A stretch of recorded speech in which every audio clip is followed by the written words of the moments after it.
ፖሊስ የአንዷለምን መኖሪያ ቤት ሲፈትሽ ተደራራቢ ምንጣፍ መኖሩንና ምንጣፉ ሲገለጥ የተገኘው አሰቃቂ ነገር ቀነኔ ከፎቅ ተወርውራ አልያም ራሷን አጥፍታ እንዳልሆነ በግልጽ የሚያሳይ መረጃ ሆኖ ተገኝቷል። ምንም እንኳን ጉዳዩ በሕግ ጥላ ስር ያለ ቢሆንም የአስከሬን ምርመራ ውጤት እስካሁን የውሃ ሽታ ቢሆንም ግን ሞዴል ቀነኔ ራሷን እንዳላጠፋች መረጃዎች ሁሉ ቀነኔ እንደተገደለች እንጂ እንደተባለው መኖር ደክሟት አልያም በሕይወት ተስፋ ቆርጣ ራሷን ከፎቅ አልወረወረችም። አባቷ ልጄን አውቃታለሁ ራሷን አታጠፋም ሲሉ የልጄ ደም እንደ ሀጫሉ ሆኖ እንዳይቀር ማለታቸውን አምላክ የሰማቸው ይመስላል። ከሰዓታት በፊት ይሄ የቀነኔ ፎቶ በማህበራዊ ሚዲያ ሲንሸራሸር ቀነኔ አካላዊ ጥቃት ይደርስባት እንደነበር ፍንትው አድርጎ ያሳየ መረጃ ሆኖ ተገኝቷል። አሁን ደግሞ ከዚህም ላቅ ያለ መረጃ እንደገና ጉዳዩን ከማንም በላይ ትኩረት ሰጥቶ ሲከታተል የነበረው በዮኒ ማኛ በኩል ተገኝቷል። በርካቶች እንደተለመደው ለማወዛገብና ለመታወቅ ነው የምታወራው ቢሉትም ግን ሊረሳ ዳርዳር ያለውን የቀነኔን ጉዳይ እናንተ ብትተውት እንኳን እኔ አልተውም በማለት ቀነኔ አካላዊ ጥቃት ደርሶባት ፊቷ በላልዞ የሚያሳየውን ምስል ሳይቀር ለሕዝቡ ያጋራው ራሱ ዮኒ ማኛ ነው። ታዲያ ነገሩን ወደ ፖለቲካ አታዙሩት እያለ ሲናገር የነበረው ይሄ ሰው እንደውም ማስረጃ እየላኩልኝ ያሉት የዛው የኦሮሞ ተወላጆች ልጆች ናቸው ብሎ ሲያመሰግናቸውም ተደምጧል። ታዲያ ይሄ ተገኘ የተባለው መረጃም በደም የተለወሰ ምንጣፍ ፖሊሶች አግኝተዋል አረጋግጫለሁ ብሏል። ከራሱ አንደበት ስሙት እስኪ። የታችን ደም እየተጣራ ምላሽ እየተገኘላት ነው። እግዚአብሔር የተመሰገነ ይሁን። የቀነኒ ደም እግዚአብሔር ምላሽ እየሰጠ ነው።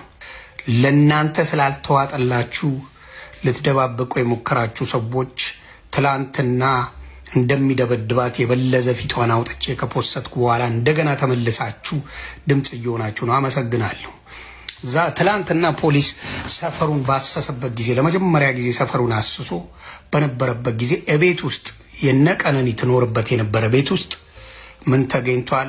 የቀነኒን ጉዳይ መርሳት አለብን ብዬ አላስብም። እቺን ልጅ ይደበድባት እንደነበረ እጇ ላይም ተሰብራ ሆስፒታል ገብታ እንደነበረ ሌላ ጊዜ በየጊዜው ይቀጠቅጣት እንደነበረ መቼ የምታውቁ ናችሁ።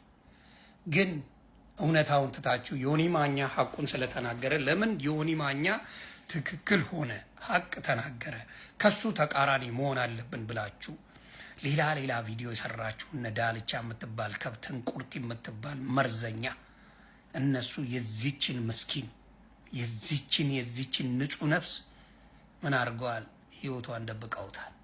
ቺን የመሰለች ኦሮሞ ያውም የገዛ ደማችሁ ሆነ እንደዚህ ያደረገ ነበር የሚቀጠቅጣት። እጇን ሰብሯታል። እጇን እንዲህ ያለችው ፋሻውን ላለው የተጠቀለለ ይቀጠቅጣት ነበር። አንዷለም ይመታት ነበር። ከሷ በፊት ዴት ያደረጋቸው 3 ሴቶች አሉ። የመንግስት ከለላ ከተደረገላቸው መተው ሊመሰክሩ የሚመጡ 3 ሴቶች አሉ። የዛ ቀን ጸጉር ቤት ሆና እየተሰራች ቀነኒ 50,000 ብር አስገቢ የሆነ አካውንት ውስጥ ይላታል። በፊት እንደለመደችው ተደውሎ በስልክ ከባንክ 50,000 ብር ማስተላለፍ ይቻል ነበረ፣ እሷው ስለሌለ ማለት ነው። ስለዚህ ስትል አይ እንደሱ አሰራር ቀርቷል፣ እሱ አሰራር ስለቀረ መተሽ ካልሆነ አይቻልም ተባለች። ይሄንን ነገር ልታደርግ ስትል ጓደኛዋን ትደውልና ስትል አይ ከዚች ጓደኛዬ አስገባለሁ ምኑን የልደቷ ቀን ማለት ነው። ለልደቷ ፎቶ ምናምን ጸጉሯን በምትሰራበት ሰዓት እኔ አስገባለሁ ከጓደኛዬ ታስገባለች። ከዛ በኋላ እንትን እንላለን ስትለው በሱ ነው ጸቡ። እንግዲህ ተናዶባታል። ስለተናደደ ያው ጠጥቶ ይመጣል፣ ይደበድባል፣ በትራስ አፍኖ ይችን ልጅ ህይወቷን ያጠፋዋል። መቼ ነው የሚበቃው? የሴቶች የህፃናት መደፈር፣ የሴቶች መቀጥቀጥ መቼ ነው የሚበቃው? የቀነኒ ጉዳይ አወዛጋቢነቱ ቀጥሏል። የፍትህ ጥያቄው ተጋግሏል። ጩኸቶች መሰማት ቀጥለዋል። አዳዲስ ሐሳቦችም እየተነሱ ይገኛሉ። አዲስ የወጣ ፎቶ ተገኝቷል። ምንድነው? ፎቶውን ተከትሎ ብዙ ሰዎች እያነሱት የሚገኘው ሐሳብስ ምን ይሆን? በሞዴል ቀነኒ አዱኛ ጉዳይ አዳዲስ የወጡ መረጃዎችን አካተን መተናል። ሰላም እንደምን አላችሁ የተወደዳችሁ ጎራ ስቱዲዮ ቤተሰቦቻችን። ጎራ ስቱዲዮ ወቅታዊ፣ ማህበራዊ፣ አዝናኝና አስተማሪ የሆኑ ልዩ ታሪኮችን በመዳሰስ ወደ እናንተ ውድ ተመልካቾች የሚያቀርብ ሚዲያችን ነውና ሰብስክራይብ እንድታደርጉን እንጠይቃለን። ዛሬም የቀነኒን የፍትህ ጥያቄዎችን አንስተን እናንተ ውድ ተመልካቾች ከነዚህ ሐሳቦች ቁም ነገርና ትምህርትም ተጨብጡ ዘንድ ይህንን መሰናዶ አሰናዳል። ወደ ዝግጅቱ እንለፍ።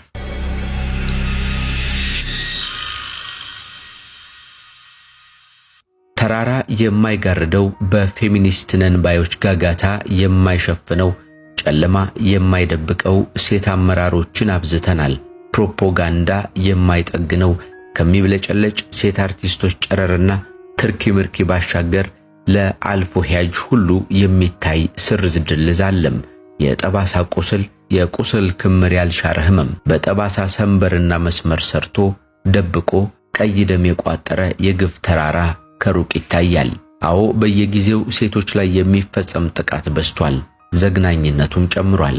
ይህን ጥሬ ሐቅ መካድም መሸሸግም አይቻልም። ሟች ቀነኒ አዱኛ በጮኛዋ አንዱዓለም ጎሳ የድብደባ ጥቃት ይደርስባት እንደነበር በማህበራዊ ሚዲያዎች የሚወጡ መረጃዎች እያመላከቱ ይገኛሉ። እውነትና ሐሰቱን አጣርቶ የአሟሟቷ ምክንያት እንዲገለጽናም የተፋጠነ የወንጀል ምርመራን ፍርድ እንድትሰጡም ለሕግ አካላት አደራ እንላለን። ሳናጣራ ከመወገንም ሆነ ከወንጀል መቆጠብ እጅግ ማስተዋል ነው። ከአበባ ብርሃኑ የተጻፈ ነው።